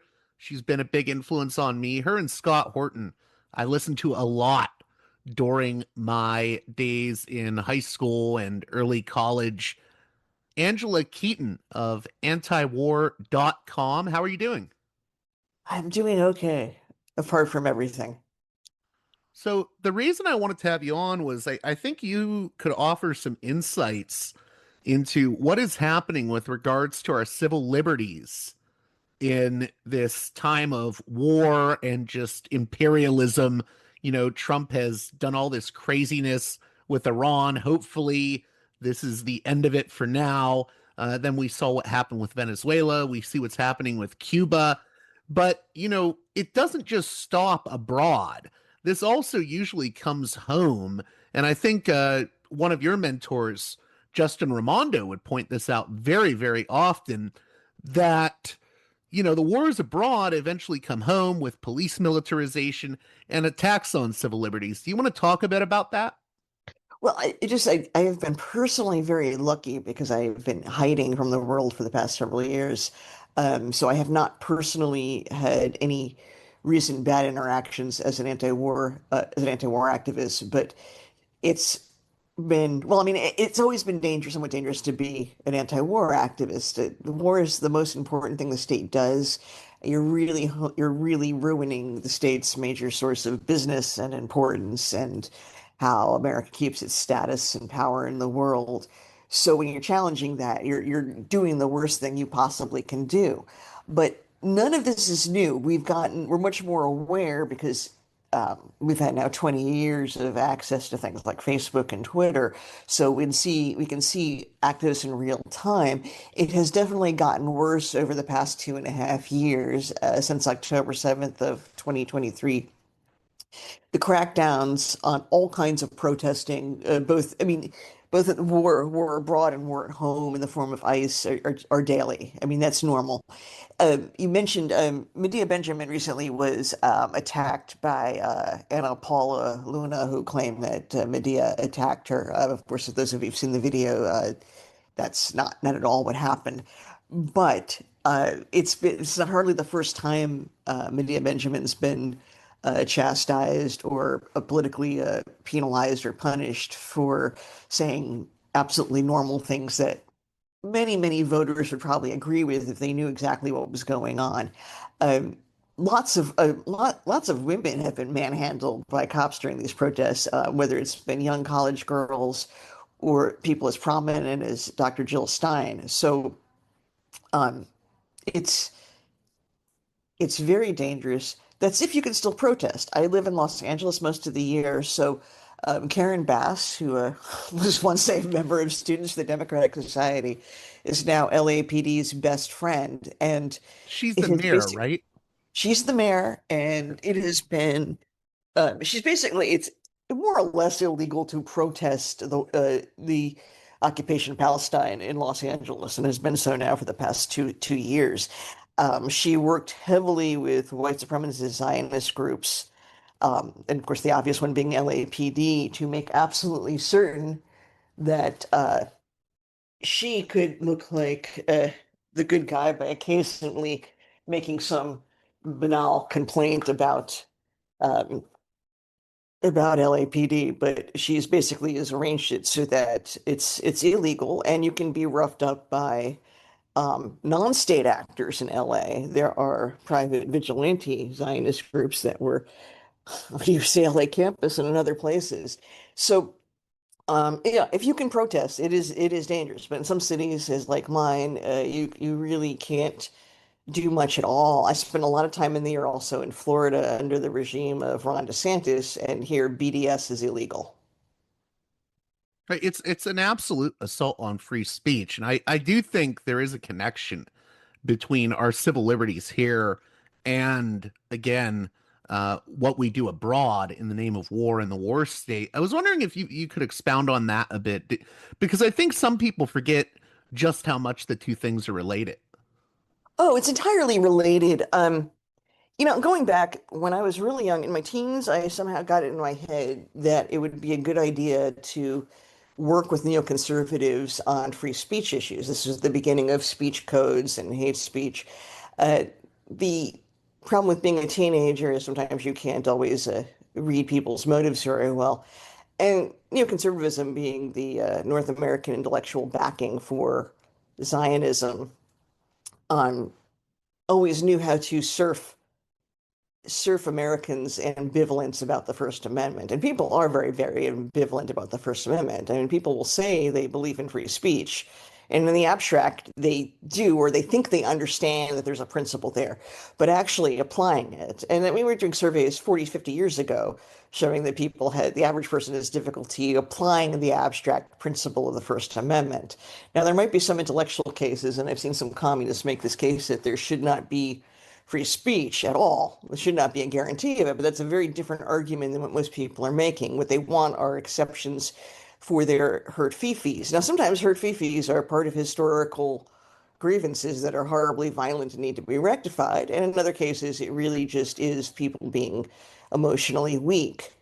Um, Telling stupid jokes about Jews being cheap on Twitter is not the same thing as murdering Palestinian babies. And even equating the two makes one seem deranged if this were described in any other language in almost any other situation. It's like when people go looking for anti-white prejudice or anti-white racism.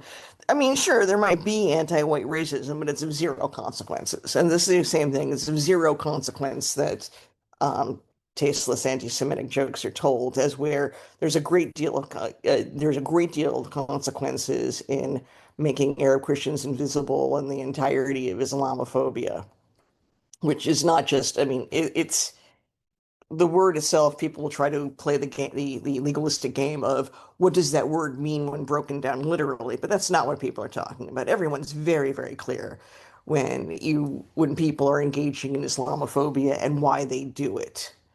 And groups that were once entrusted to protect civil liberties or understood to be a fan of civil liberties have completely abandoned that. I mean, when I was a young, mouthy atheist, it was generally fairly even-handed, but there's also a sense of minding my own business and leaving others alone. We have new atheism, which um, came down with the most phony form of anti-PC, and basically became nothing but privilege for speech that insults and demeans Persians, Palestinians, Arabs, Muslims, pretty much anybody in Central or West Asia. I was Uh, going to add to that real quick. I don't know if you saw Sam Harris's recent statement, or I don't know if it was a press release where he says, this is why I will never debate the issue of Palestine. Like, he doesn't have to debate it. He doesn't have to debate people about Zionism or what Israel is doing in Gaza. It's so arrogant. Oh, it is arrogant. And what is Sam Harris's job and what is his obligation to society? He's some very talented rich woman's son. That's all he is. He's not an expert.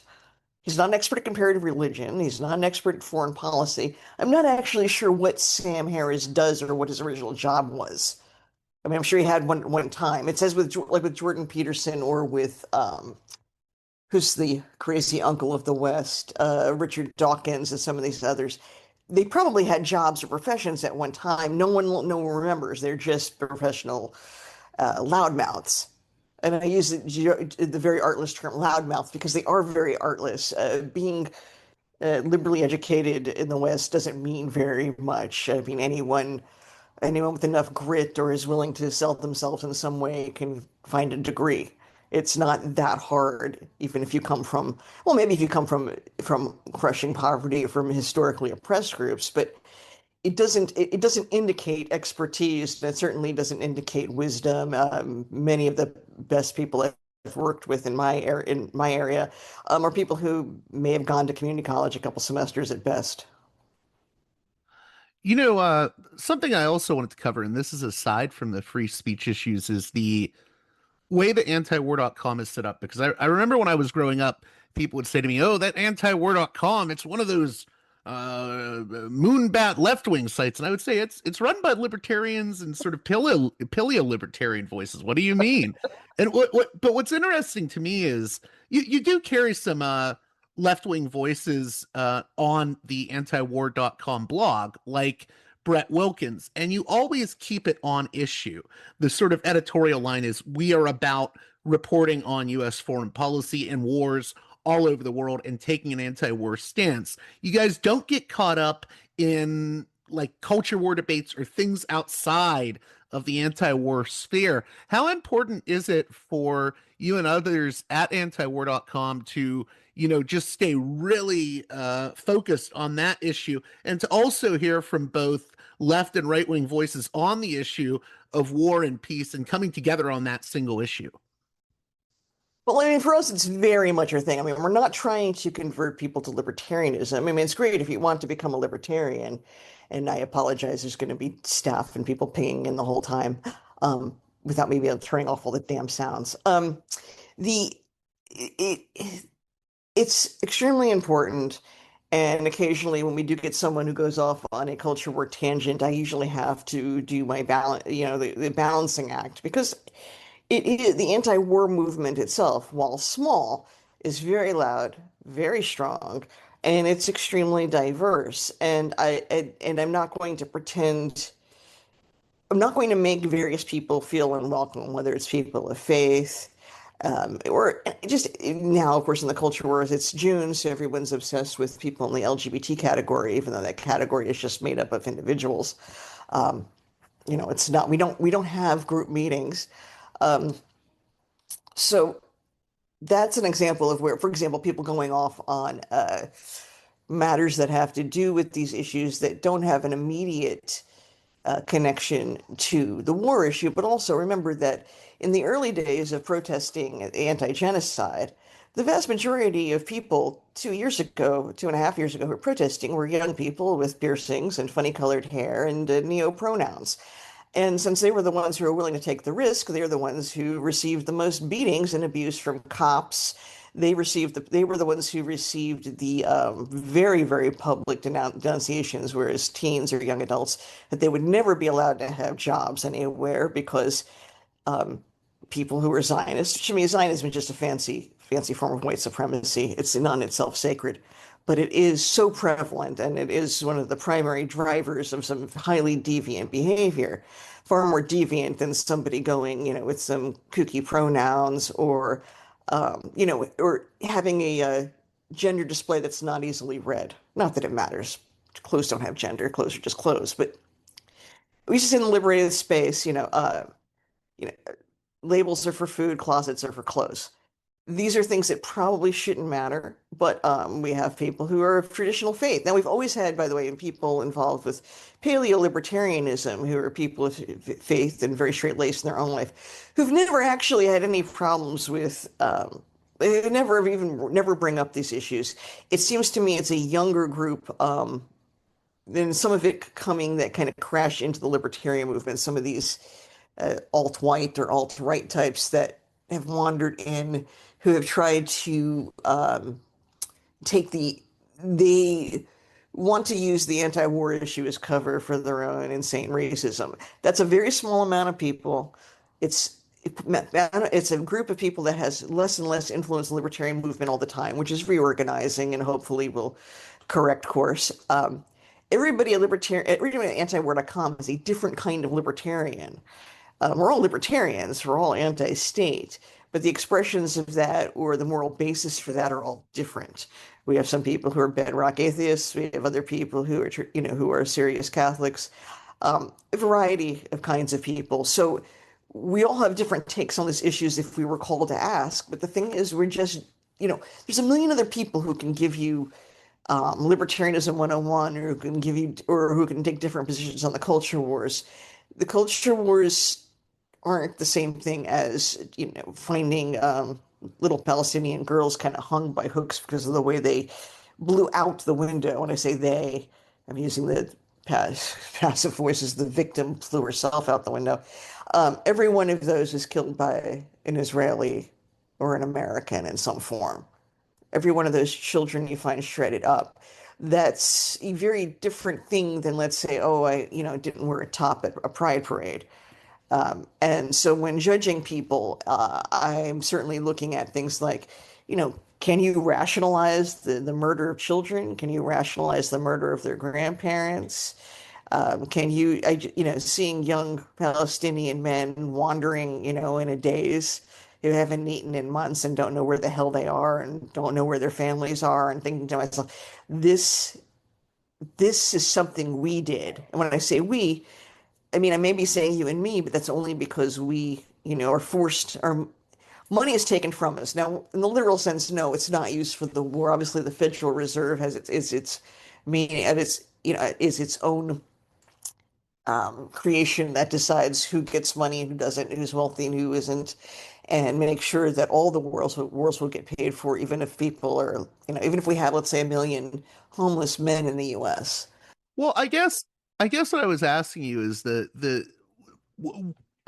you think it's important at antiwar.com that we start, because I have this feeling on my show too, where I try to reach out to libertarian and conservative voices. We may agree on everything, we may disagree on everything else, but we agree on this issue. And I think anti-war lives by that maxim that Randolph Bourne had, that war is the health of the state. So, I think that one of the things that's always impressed me about anti-war is you're willing to work with a voice like Code Pink and publish their work, even if you don't agree with them on every domestic or economic issue. How important is it for left and right voices to come together on these issues of war and peace? It's absolutely necessary if there's going to be any serious social change. I mean, I'm not going to, because Malcolm X would say something like, don't allow your enemies to define, how many of them you are. But in reality, as somebody who's been a professional libertarian a long time, there aren't that many leftists in the U.S. And most of the ones who write, and the 50 or so magazines and publications that would read as leftists, and I can list a bunch of them, and all of them would be ones you've heard of at one time or another. And you look at social networking, and let's say you look at the anti-imperialist part of Antifa and left anarchists generally, and look at how many communists there are, and there may be 6 to 8 political parties representing some form of socialism or communism that have been on the ballot. And then you add the chaos that's the libertarian movement. That's not a lot of people. It's certainly enough to have a mass movement, but one would have to, let's say, not constantly obsess over what people are doing or not doing during Pride Month. Or, what we call euphemistically call healthcare. Whatever happens there, you might, if you're arguing for single payer healthcare, you might as well be arguing for a free unicorn pony for everyone. I mean, obviously the system is set up this way, so it does kill people, so it does suck out your money. There's no reason healthcare would never need to cost this much. And I'm not an economist. I'm just someone who can actually understand events, I can estimate labor costs and parts and things and know what they actual market value might be worth. There's nothing that going into Cedar Sinai for a day that should cost 50 grand. But that's a real thing. I mean, it's an event I experienced. So just coming from my own life. Um, the those that might be an economic argument. The fact is, it's way too late to be discussing any of these things. It doesn't matter. It just doesn't matter. You have to fight the state in every way, from every angle, all the time, if you want to fight war, if you want to fight the police state. And the police state and the uh, the empire come for all of us. There's nobody who has being I guess, a right winger to a leftist. I don't have some kind of magical. For example, let me give you this. Your leftist woman might say a feminist. Um, might say, well, don't you worry about X, Y, or Z? Of course, I worry about X, Y, or Z. I'm not. There is no opting out from white supremacy or patriarchy or the Federal Reserve or our system or our bogus healthcare insurance schemes. It doesn't matter what your minority ideology is. I mean, you either know that you're not supposed to kill people, and you shouldn't be proud of a country whose biggest export is sending off teens to kill children in other countries. No, I think that sums it up quite well. And like, Jacobin and some of these other leftist publications, they can focus on their things when it comes to economics, and libertarians can focus on theirs, but we can come together on this single issue of, say, oh, the Iran war is a bad idea. That's what I always tell people, at least. It, the I mean, the single issue really should, be life. Um, it's and all of this. I mean, there's a million reasons to be outraged, though, about how to express this. It's I use the semantic difference. There's a difference between pro-lifers and the anti-abortion people. Um, Okay. I don't get into like two, because I mean it's not a position, and I mean everybody in anti-war is a completely different position, and we'd all be arguing amongst each other. But I would say pro-lifers generally would be your Catholic socialist types, your Catholic worker types. They don't make my hair stand on end. But a lot of these conservative evangelicals, many of whom who are already involved in some kind of racism, so Zionism for them wasn't a big step. They their anti-abortion stance is a weird abstract one that only seems to be pointed in certain directions certain times. um, the countries that the U.S. occupies or has a presence in, the U.S. probably has a presence in 120 countries easily, and far more than that. I mean, we were talking about bases and so on, anywhere between, I've heard any numbers between 700 and 1,000 bases. um, that what the USG does, what the DoD does in terms of polluting the world. And by the way, if you haven't seen Abby Martin's documentary, um, I'm sorry, my brain's blanking on the moment, but her new documentary is out. I watched it with another right libertarian woman, another anarchist like myself. We both came from objectivism. Earth's greatest enemy. That's it. And, Yeah. you think of us as women from the right. We thought it was brilliant. I mean, absolutely captivating. And Abby does such I mean, it's not a short movie. She takes you through these several stories, and they're all linked together. Um, and it wouldn't be as effective if it had been chopped up into a miniseries or something.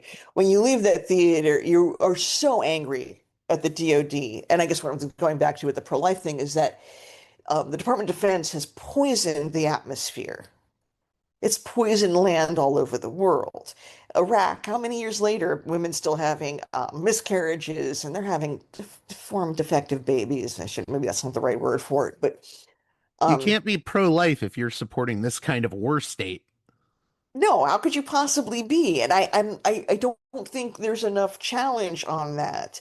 There's usually pushback on just the more abstract thing of, oh, you're controlling women's bodies.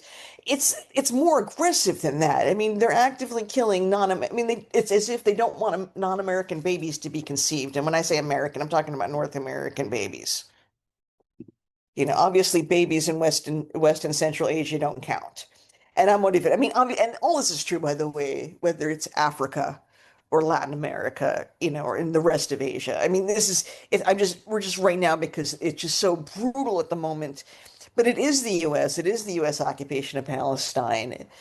Um, Israel to me might as well be Canada. I get confused that Mark Carney isn't another senator.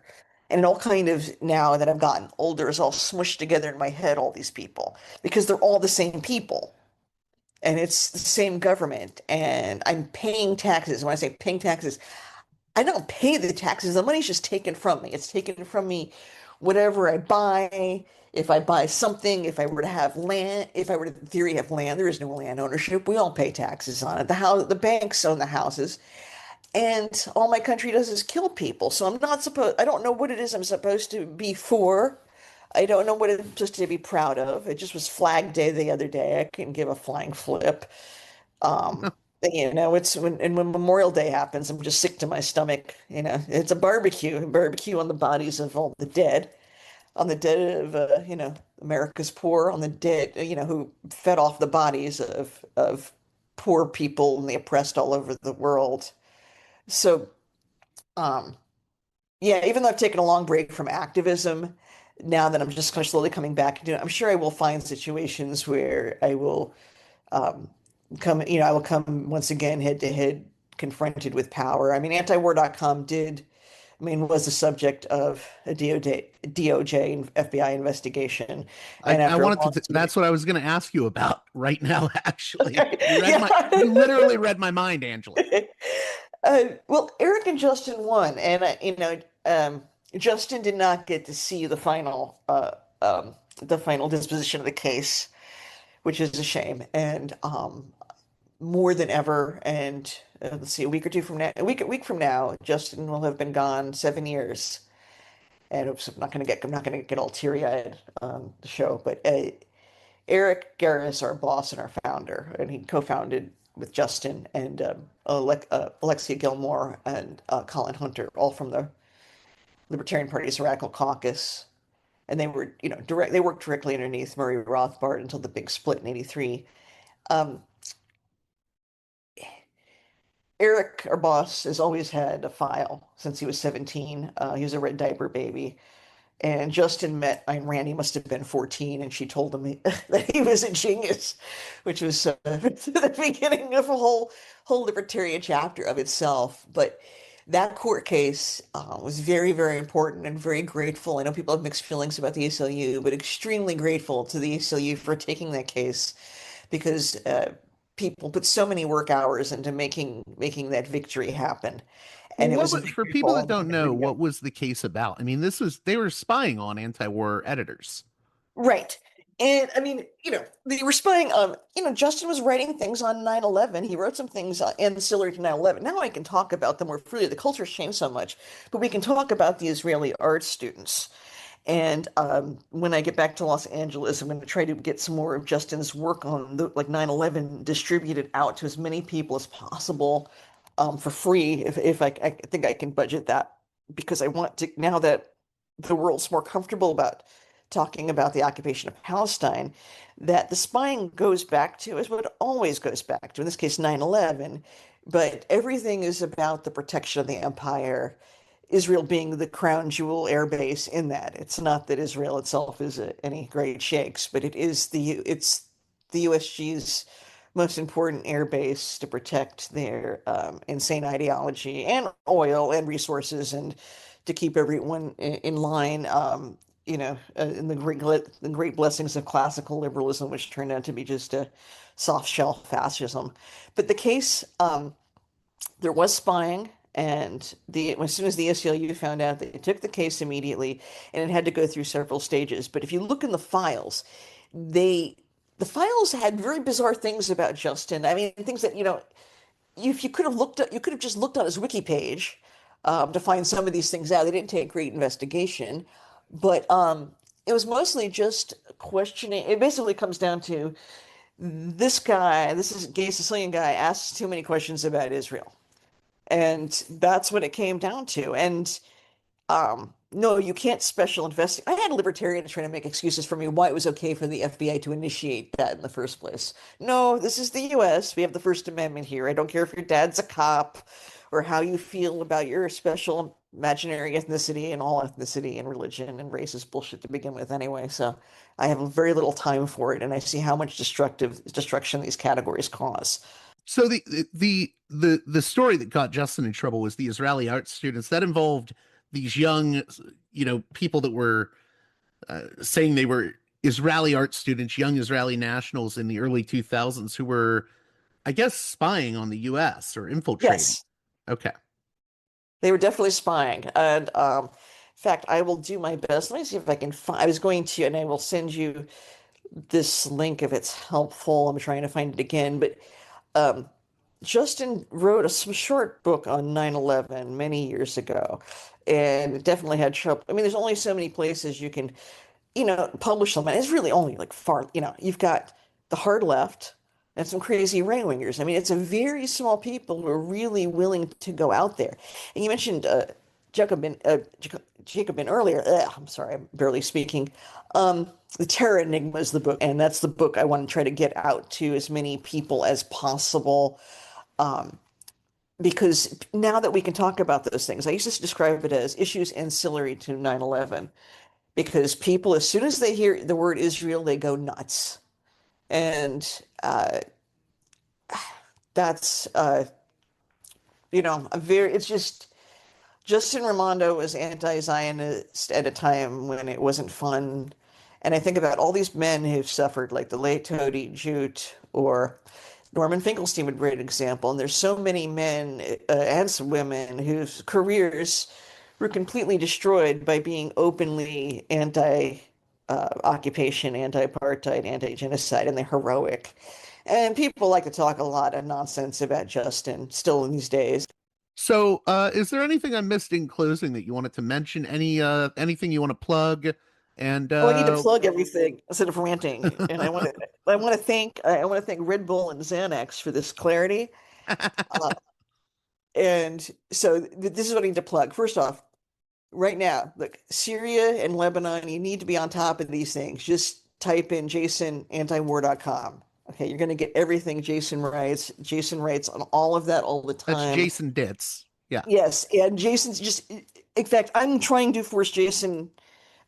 get Jason like me to, like, it's time to come out of our shells and start talking to people in the outside world. I can't just make Dave and Kyle do the whole thing. I've had Jason on the show before. Excuse me? I've had Okay. Jason on the show before. Well, he needs to be back on. He needs to be back out there. Jason, Kyle, and I did Are You Smarter Than a Politician? That was the first thing I did in 7.5 years. And it was hilarious and fun, and I was surprised because I was really frightened to do it. But we need to do it for charity. It's just really important. But more than anything else, we want people to read antiwar.com. But if reading is not your thing, and a lot of people don't take in information that way, just listen to Dave's show, Anti-War News with Dave DeCamp, Sunday through Thursday. It'll show up sometime at around 10:30 to 10:45 p.m. Eastern. And it's half an hour. It's got everything you need. It's all very well put together. Dave wrote a lot of the articles, and he's also it's also a work of Kyle and Jason's and so on that'll get explained to you, and other people's work too. And it's just really, really good. And then the past couple of years, the Kyle Anzalone show has just exploded, and you should definitely have Kyle on if you haven't already.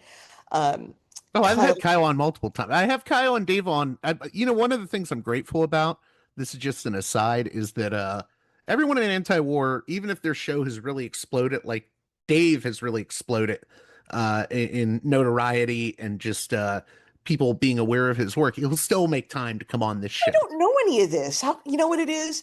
Your account's been shadow banned. In fact, I didn't even know you were on there until March of this year. Wow. And we can talk about off that line about how I found you were online. But yeah, I didn't know any of that. So this is like, I feel like thank God everybody's on there. Anyway, please send me and tag me on these clips because I need to put these all over the place. I want you and the guys to be out there everywhere. So thank you so much. I'm sorry about the ranting. I haven't done this in a while, and I will actually read up on facts and things very soon. No, I enjoyed it. I loved it, Angela, and everyone head on over to antiwar.com. All right. Thank you so much. A special thanks to my $10 and above tier supporters on Patreon who make this show possible with their generous donations.